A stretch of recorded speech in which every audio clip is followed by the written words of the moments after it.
আসসালামু আলাইকুম রহমতুল্লাহ বরকাত। তৃতীয় শ্রেণীর ৭৬ পৃষ্ঠার ৭ নম্বর অঙ্কটি, একটি বেঞ্চে ৫ জন বসে ৪৫ জনের জন্য কয়টি বেঞ্চের প্রয়োজন হবে? তো আমরা লিখবো ৫ লিখবো, সেটা ৭ নম্বর অঙ্কটি। এটা দেখো, তো ৫ জন, একটি বেঞ্চে ৫ জন বসে, তাহলে ৪৫ জনের জন্য কয়টি বেঞ্চ প্রয়োজন? লিখবো আমরা ৫ জন, আমরা লিখবো ৫ জন বসে ৫ জনের জন্য প্রয়োজন, ৫ জনের জন্য প্রয়োজন একটি বেঞ্চ। কিন্তু একটি বেঞ্চে ৫ জন বসে, সেহেতু ৫ জন বসে, আমরা যেহেতু বাকি তো বেঞ্চ কয়টি, তাই আমরা লিখবো ৫ জনের জন্য প্রয়োজন একটি বেঞ্চ। সুতরাং ৪৫ জনের জন্য ৪৫/৫টি বেঞ্চ। ডট ডট দিব আমরা এখানে। দেখো, তো আমরা রাফ করবো, পাশে রাফ করতেছি। দেখো, তাহলে আমরা লিখছি কি ৫ জনের জন্য প্রয়োজন একটি বেঞ্চ, সুতরাং ৪৫ জনের জন্য ৪৫/৫ রাফ করতেছি। দেখো, তো ৫ দিয়ে ৪৫-এর সমান ৫ থেকে ৫, ৫ দুগুণা ১০, ৩ ৫ ১৫, ৪ ৫ ২০, ৫ ৫ ২৫, ৫ ৬ ৩০, ৫ ৭ ৩৫, ৫ ৮ ৪০, ৫ ৯ ৪৫। এত কবার করছে ৯ বার। ৫ নং ৪৫, ৪৫ থেকে ৪৫, ৫ থেকে ৫ জালে ০, ৪ থেকে ৪ জালে ০, সমান ৯টি বেঞ্চ।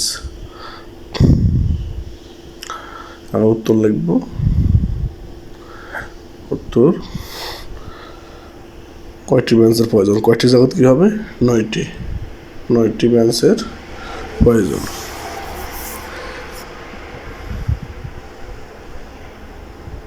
আর ৮ নম্বর, নাপিত ৪০ টাকা দিয়ে কিছু কয়েল পাখির ডিম কিনল। যদি একটি ডিমের দাম ৫ টাকা হয়, তবে নাপিত কয়টি ডিম কিনেছে?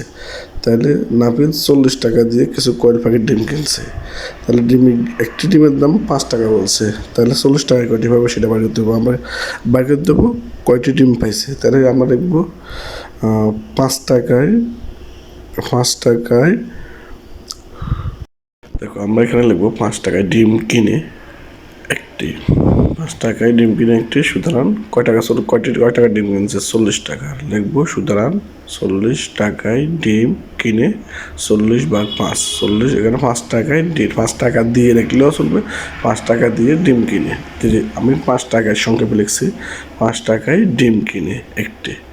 তো সুতরাং টাকা, তোমরা এখানে ৫ টাকা দিয়ে ডিম কিনে এটা লিখলেও চলবে, আর ৫ টাকায় ডিম কিনলেও চলবে। সুতরাং ৪০/৫ ভাগ করতেছি। দেখো, ৫ ৮ ৪০, ০ ০, ৩.৫ ০, ৮টি। তাহলে আমরা উত্তর লিখব। এবারে উত্তর বলছে নাপিত কয়টি ডিম কিনেছে। তো আমরা লিখবো নাপিত কয়টির জায়গায় লিখবো ৮টি। নাপিত ৮টি ডিম কিনেছে। তো আজকে এই পর্যন্ত। সবাই আমার চ্যানেলটি সাবস্ক্রাইব করে রাখবা। আল্লাহ হাফিজ। আসসালামু আলাইকুম রহমতুল্লাহ বারাকাতুহু।